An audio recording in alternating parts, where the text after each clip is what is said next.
बोल मैया भवानी की जय। नवरात्रि आ रही है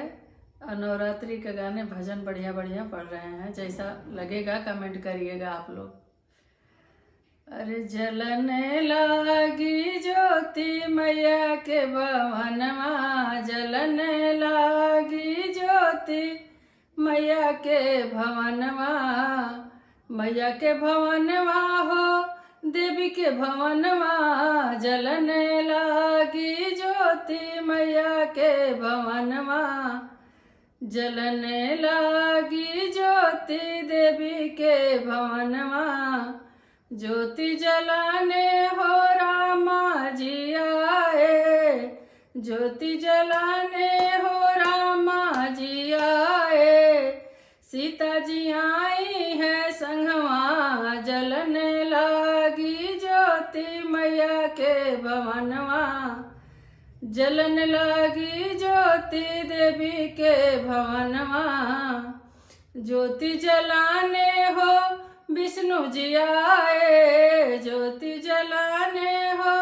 विष्णु जी आए, लक्ष्मी जी आई है संगमा, जलने लागी ज्योति मैया के भवनमा, जलने लागी ज्योति देवी के भवनमा, ज्योति जलाने भोला जी आए, ज्योति जलाने भोला जी आए, गौरा जी आई है संगमा, जलने लागी ज्योति मैया के भवनमा, जलने लागी ज्योति देवी के भवनमा,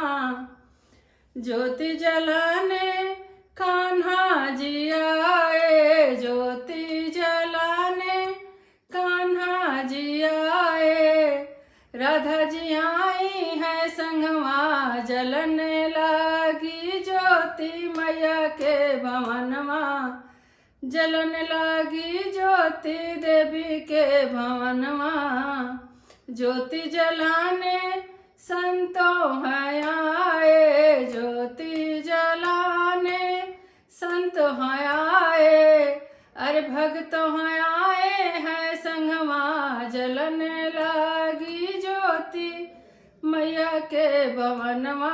जलने लागी ज्योति देवी के भवनमा, जलने लागी ज्योति मैया के भवनमा, जलने लागी ज्योति